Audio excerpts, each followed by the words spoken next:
like something that happened in my presence, I could not be just like, okay, whatever, because that's a life, and that person I knew, and it's a person that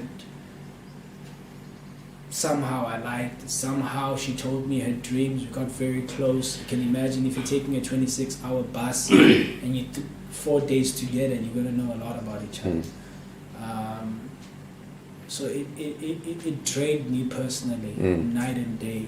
It ate me inside. I could not sleep. When I was arrested for the robbery in Alberton, a lot of people, even cops at jail, when I told them to call Mr. Boysons, because I told people to call Mr. Boysons, and everyone said no, they will find you if they find you. If they want you, they'll get you. And certain people were like, just get a lawyer and get the case requisitioned and get bail and go out. And the first thing I did when I got a phone call, I called Mr. Boysons. So the reason why I did that is because I felt that that's not me. And I wanted to do right where I did wrong. And I wanted to take responsibility, if that's the word. And I wanted to give the people that got hurt in the process also that thing, good to, okay, he's in jail and we've got justice, if that's what they want. Were you did you cross your mind, or were you worried that, you know, if you didn't hand yourself or didn't bring yourself to Boyson's attention because you were in custody, as you said, were you fearful that something like this might happen again?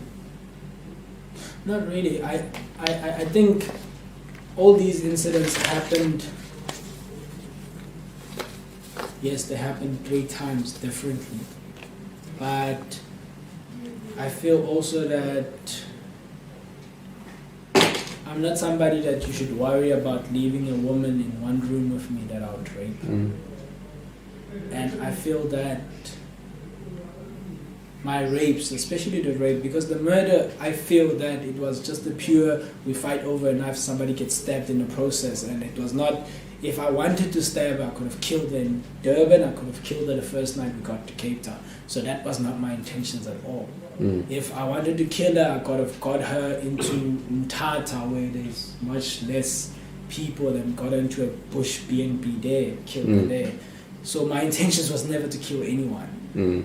My intentions were, with her, was straightforward. I liked her, and things got twisted whenever they got twisted, and we had a fight. The knife got out of hand. She got stabbed. I got stabbed in the process. I tried to stop it, and there's no one in this world with 2 rape cases, and there's a knife involved, and I'm wanted by cops. If I went to the cops and said we had a fight, she got stabbed in the process, no one was going to believe me. So that's the first thing, because I thought of that. That was the first thing to do, obviously, wake up the owners of the B&B and let them come, and then call the cops and get an ambulance there. But I thought if I do that, it's like me saying, okay, I did the murder. You understand? That is my reason of running from that point. But not taking this away, I also feel that I am responsible for her death. Because if I did not bring the knife, she would not be dead. If I did not ask her to come, she would not be dead. So, because for me, what's kind of striking is that, I mean, you have the 2 rapes that occur, what do you say, a week or 2 apart, and the murder was how long after that? Also about what? A week apart. It's as if all of a sudden something snapped and the whole ball game has changed, where it was purely in the past, you know, financial conning, getting money, fraud, etc. It's as if it had gone on to the next level. And well, one thing I also feel like, I read the papers and I feel like they're talking about somebody else, not me. I look at these charges and I don't think it's me. I really don't think it's me. That's why I pleaded guilty. And to the murder case, I can't plead guilty to murdering her because I did not intentionally want to kill her. But I can plead guilty on the fact of bringing a knife into her presence. That I can plead guilty. And how she got stabbed, I don't know. But I do, if I have to plead guilty in any regard there, I'll plead guilty that I did bring the knife into the room and we had a fight and she got stabbed. To show that,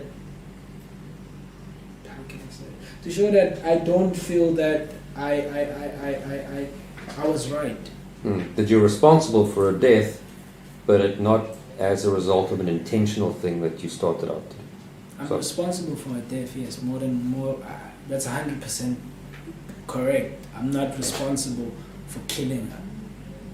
I did not kill her. If I'm sure if I wanted to kill her, I could have. I'm not a stupid person. I could have done it in a way that the cops wouldn't even know it was me. The rapes happened in a way that I did not know I was doing rape until I left the premises.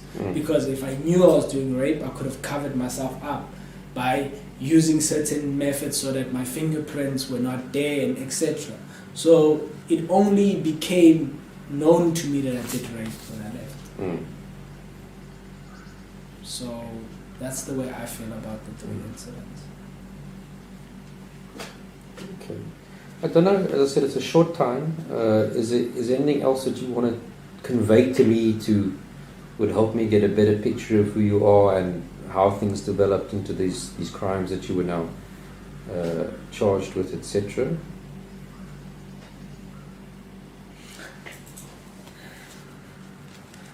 Or you kind of think that for what we've communicated, it kind of gives me a reasonable understanding? I think that will depend on the fact that if I had to ask you that question and you had to tell me what you think of me, if you told me that this is what you think of me, then I would be able to tell you this is who I am and you're wrong on that, you're right on that, you understand? But I can't just say that. I can't just assume something like that. Yeah. Well, I think in a nutshell, I see you, a guy who obviously had lots of knocks in life from an early age, and had to sort of come up with ways to survive with what skills you had. And as a result of what you saw and the people you came into contact with, you realized that there are certain ways that you can get people to, as you said, give you money. And it started small, and then as you grow older and came into contact with various people, you realize, but hang on, there's more sophisticated ways or better ways to do these more effectively. And you escalated into this one kind of modus operandi, which was the luring of ladies and then taking their laptops in various forms or their valuables.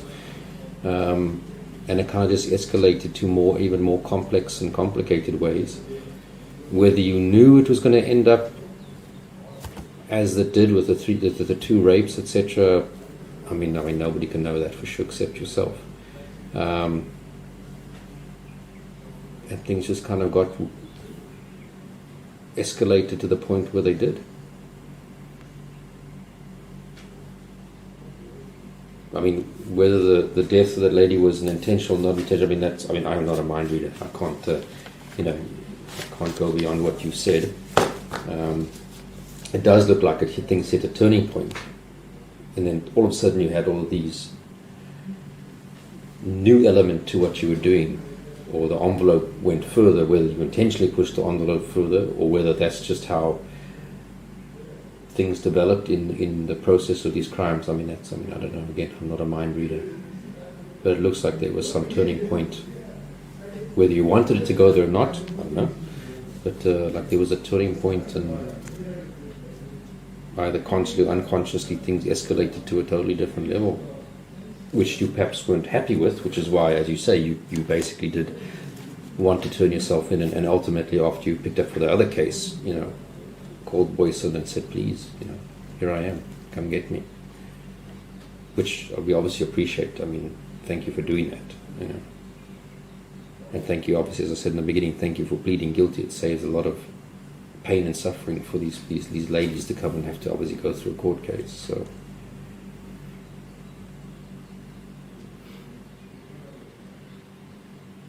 H, anything else you wanna ask? Anything else you wanna say or ask? Okay. Well, I am in Durban till Friday, so if there's something else that, for some reason, you wanted to speak to me again, or something that pops into your mind that you wanted to discuss with me, that you don't want to discuss with Captain Eva, I am here till Friday, and it's not a problem to... Can I ask you a question? Yes, sure, obviously, yes.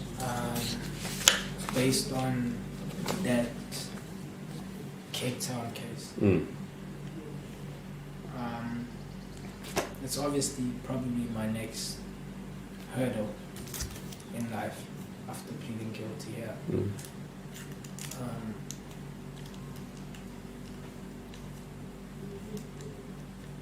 How can one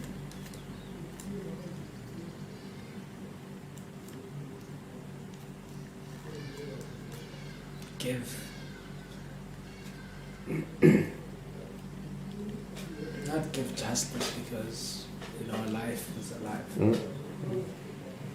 and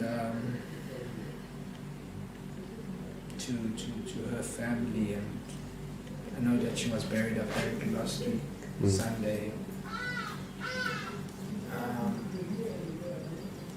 I do not want to put anyone through any suffering. I think you can acknowledge, or you can understand, or you can see by my actions. Yeah. But I did not intentionally kill her. That's my song. If you believe it or not, if whoever believes it or not, that's my story. And wherever she is at, be it heaven or wherever, she knows that I never wanted to kill her. But at the end of the day, I do not want to go sit in a courtroom and justify that I did not want to kill her. If it's gonna make this thing, because I do not really care about I never had a life. So if I go to jail forever, if I go to jail for 50 years, a million years, I don't care. If I have to plead guilty to murder that I feel that I never did intentionally, and save the family and give the family some, how can I say, not, I don't know, maybe closure or comfort or whatever. I think I'm more willing to do that, not even caring about my personal care, because as I said, I'm the one who made her leave Johannesburg, and I'm the one who made her get to Cape Town, and I'm the one who brought in the knife. If those elements were not there, she would probably be walking in the streets right now. Yeah, look, obviously how they're going to deal with it. Look, the case is not going to go away. I mean, I don't think you expected it would, just because of these cases up here that you've pled guilty to. Obviously, the prosecutors will usually trying to, if you're prepared to plead guilty, there's a bit more room to negotiate with them what the charge might be, into what you plead guilty with, and it'll really depend on the Director of Public Prosecutions. Will they accept a plea on this or that, versus another thing? So I can't promise you what they will accept. It's not within my hands. But I hear what you're saying, that you're almost prepared to plead guilty to murder, although you don't feel it was murder, if it will save the family, the suffering of having to go through this trial and everything's out in the media again, etc. And again, I thank you for that and respect that. But that obviously is something would have to be negotiated between the lawyer that represents you and the DPP's office, and put on the table what you say you're prepared to admit to, and see what the DPP's office comes back and does with that. Also depends, what your sentence is here. If I'm just saying if you get a life sentence for any one of these two current charges, well, life, technically speaking, is till you die. So whether you get on top of that a 10-year charge or a 15-year charge, they all run at the same time. So in reality, if you get a life sentence for any one of these cases up here, anything else that gets added on, whether it be all these little fraud charges or theft charges in between with these other cases, I mean, that's just, they run at the same time. It makes no difference ultimately. What would be the difference, I imagine, to you is what label hangs over my head. Do I get labeled as being a murderer or a manslaughter or a culpable homicide as the possible alternatives to a murder? But as I said, I mean, the best to negotiate that with your lawyer, and then we'll put it to the prosecution from Cape Town. That's my question. All right. Then, again, thank you for your time. I appreciate it. As that I am here till Friday. If there's something else that crops up that you want to rehash, go over, discuss, mention? Even then, if once I come back to Pretoria, I can always come back down. There's one more question. Yeah, I'd like sure. to ask. Far away. My state attorney Yes. told the court today, after digging into my past and whatever, he feels that there's a contribution or whatever mentally that the rapes I've been through has on the rapes that I've committed. And I'm sitting in a position where I feel I want this thing to pass as soon as possible. Mm.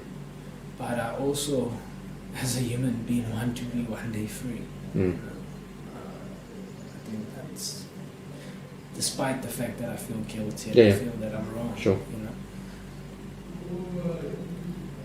Do you feel, as a psychologist or whatever your profession is, do you feel that made more as an advice or more as just a tip? I'd like you to tell me, do you think that that is a route that we should get a report from one, or do you think that's just a waste of time and I deservedly should just take my sentence and do my time? Usually what the courts, and I've testified in quite a lot of sentencing cases of a rape nature, we always say that everything that we do in life is a result of what's happened to us leading up to that point in time, which is true. The good, the bad, all make up who we are and how we see the world and how we react to the world, whether it be a criminal behavior or non-criminal behavior. The ultimate question before the court would be, but has what you've gone through been different to what thousands of other people have gone through who have not then gone over and hurt another human being as a result? So yes, everything's happened to you, plays a role in your life. Would it make a reason for the court to give you a lesser sentence? I don't necessarily think so, because you still were consciously decided to do what you did. You had the power to stop your behavior or not to stop your behavior, etc. Well, I think the best step you've done for yourself so far is to plead guilty, because my experience is that the courts automatically will give you lesser sentence than if you'd gone to a trial and anyway been found guilty. So that is probably the biggest brushstroke that you've done to get yourself the possibility of a lesser sentence than any psychologist's report. Because of the fact you are found criminally responsible for what you've done, meaning that you had the mental capacity to know what you were doing and to do it or not do it.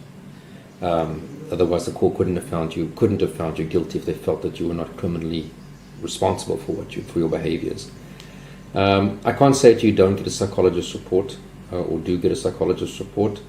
The question, as I said, the question usually comes back to, well, there's been thousands of other people who've maybe even experienced worse things than you had, or 10 times more of what you'd experienced as a child, but haven't harmed anybody.